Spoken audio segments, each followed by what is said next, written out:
দেখো সকালবেলায় উঠে আমার মনা কিন্তু খেলতে শুরু করে দিয়েছে। তো সকালবেলায় বান্ধবী পেলে আর কিছু চায় না ওর। আর এদিকে আমি ঘরে লাগিয়ে দিয়েছি তালা, কেন বলো তো, যাতে আমার ঘরটা নোংরা করতে না পারে। বারান্দায় দিয়ে দিয়েছি খেলনা, বললাম তোরা যত খুশি খেল, কারণ আমার ঘরে খাটের তলা দিয়ে এত নোংরা করে কি বলবো তোমাদের। তো চলো আমি এবার চলে যাচ্ছি নিচে রান্না করতে। Hello guys, welcome back to my channel. আজ একটা নতুন ব্লগ নিয়ে চলে এসেছি। ব্লগে তোমাদের অনেক স্বাগত, ভালোবাসা জানিয়ে আজ একটা ব্লগ শুরু করছি। তো এখন হচ্ছে 8টা সাড়ে 8টা বাজে, 8টা সাড়ে 8টা কেন, তার বেশিই বাজে। তো অনেক কাজ আছে সারাদিন, টুকটুক করে যা করবো সেগুলো শেয়ার করবো অল্প অল্প করে। এই দুদিন ব্লগ দিতে পারিনি, যেমন দু একটা দিয়েছি। তো আজ আমি রান্না করছি লাঠা মাছ। এই যে আমার বরের পছন্দের লাঠা মাছ, বর খেতে ভালোবাসে লাঠা মাছ, তো ওটা তো করতেই হবে, কিন্তু আমি একদম ভালোবাসি না। আমার মতো কে কে আছো একটু জানিও। আর এই যে মা এখানে করছে সবজি, তো মা সবজি কুটছে কি চলো দেখিয়ে দিই। মা সবজি কুটছে, এই যে ডাটার তরকারি হবে, আর এখানে আলু আর কলা কুটে রেখেছে, আর ভাতটা আগেই নেমে গেছে। তো আজকে এইগুলো রান্না হবে। তারপরে কাঁচাকুচো আছে, স্নান আছে, সারা দিন আছে, অনেক কাজ, পুজো করতে হবে, আরও এক্সট্রা কাজ আছে। চলো আরও গল্প গুজব, সারাদিন আড্ডা, সেগুলো তো থাকবেই আমাদের সাথে। চলো আমার মাছগুলো পুড়ে যাচ্ছে, ওগুলোকে আগে উল্টে নিই। মাছটা তুলে নিয়ে আলু আর কলাটা এই যে ভেজে নিচ্ছি। আর মাছ এই মাছ ভাজাগুলো, এই দেখো সব ভুলভাল বলছি আর কি, মাছ ভাজাগুলো ভাজা হয়ে গেছে।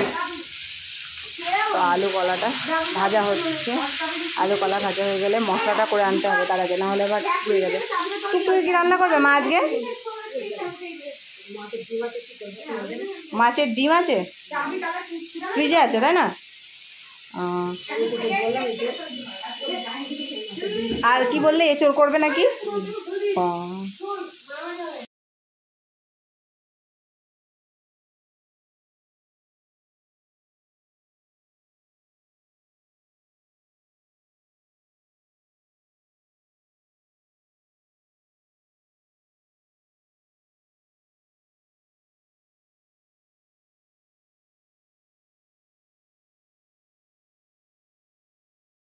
তো বাচ্চারা কি করে, এখন যাবে ওষুধ দিতে।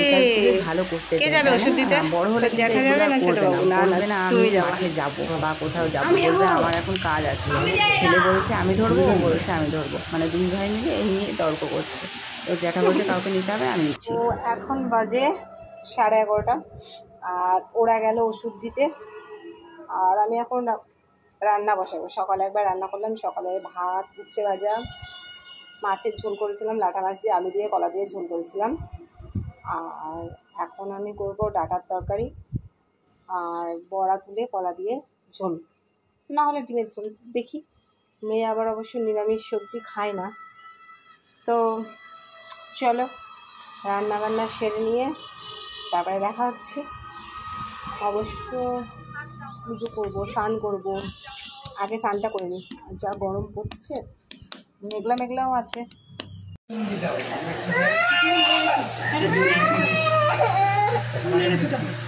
অনেকগুলো আছে গো, দেখছি আমি কামড়ি আমাকে, ওকে এত করে সাবধান করেছিলাম যে মানে ভুলটা আছে ওখানে। এই দেখো এই দেখো এই দেখো, হুল ফুটে দিচ্ছে।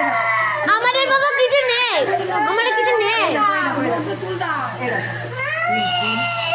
লবণ লবণ দাও, লবণ লবণ দিতে। তো দুপুরবেলায় খেতে বসেছি, আর মেয়ে গেছে হাত ধুতে বেসিনের কাছে। দেখো কি অবস্থা, হাতটা পুরো ফুলে গেছে, এই যে এখানটায়। ওর বাবারও তাই, ওরও তাই, মানে ওর বাবা মেয়েকে কামড়ে দিয়েছে বলে ভুলটাগুলোকে মারতে গেছে, ভুলটা মারতে গিয়ে ওর বাবাকেও কামড়ে দিয়েছে। আমরা হেসে হেসে মানে পাগল হয়ে গেলাম। 5টা মারতে পেরেছে, তার জন্য একটা হচ্ছে 5টা মেরেছে, একটা শাস্তি দিয়েছে। 5টা ভুলটার প্রাণ হত্যা করলো, তাই একটা শাস্তি দেবে না। তো চলো এখন সবাই একটু ঘুমাবে, তারপরে সবাই আবার। মান্টু সোনাকে কীভাবে দেখো বুলতাটায় কামড়িয়েছে, ফুটো করে দিয়েছে পুরো।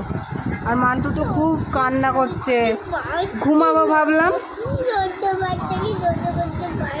ছোট্ট বাচ্চা কি সহ্য করতে পারে? তাই তো, ছোট্ট বাচ্চা সহ্য করতে পারে না, তো খুব কষ্ট হচ্ছে। দাদা বড় বাচ্চা, তাই বড় বাচ্চা সহ্য করতে পারে। তো ওদেরকে একটু বরফ লাগিয়ে দিই, যদি কম হয় যন্ত্রণা। আর চুন দিলে একটু কম হতো। ওই যে বরফ নিয়ে এসছে ছেলে, চলো বরফ লাগিয়ে দিই। আমার সোনামাকে এখন দুধটা খাইয়ে দিই। ও সোনা ভুলটাই কামড়েছিল, মাম্মামটা খুব ব্যথা লেগেছে আজকে আমার মাম্মামকে। তাই সত্যি তো মাম্মামটার খুব কষ্ট হয়েছে আজকে। আর এত গরম পড়ছে আজকে, প্রচণ্ড গরম, মানে গরমে কি বলবো। মানে গা ধুয়ে আসলাম, গা ধুয়ে এসে একটু চেঞ্জ করে ভালো লাগছে, চুলগুলো এখন বাঁধবো, তারপরে একটু ছাদে যাব ফ্রেশ হাওয়া নিতে। আর মেয়েকে দুধটা খাওয়াবো, ছেলেকে খাইয়ে দিয়েছি, শাশুড়ি শ্বশুর সবাইকে চা দিয়েছি। তোমাদের সঙ্গে কিছুই শেয়ার করতে পারিনি, এত গরমে সত্যি মন বলছে না যে ক্যামেরাটা নিয়ে কোথাও গিয়ে মানে একটু শ্যুট করবো। তো যাই হোক, মেয়েটারও শরীরটা খুব খারাপ। তো আজকের মতো ব্লগটা এখানেই শেষ করছি। ব্লগটা যদি ভালো লাগে অবশ্যই লাইক শেয়ার কমেন্ট করো। টাটা মানুষ।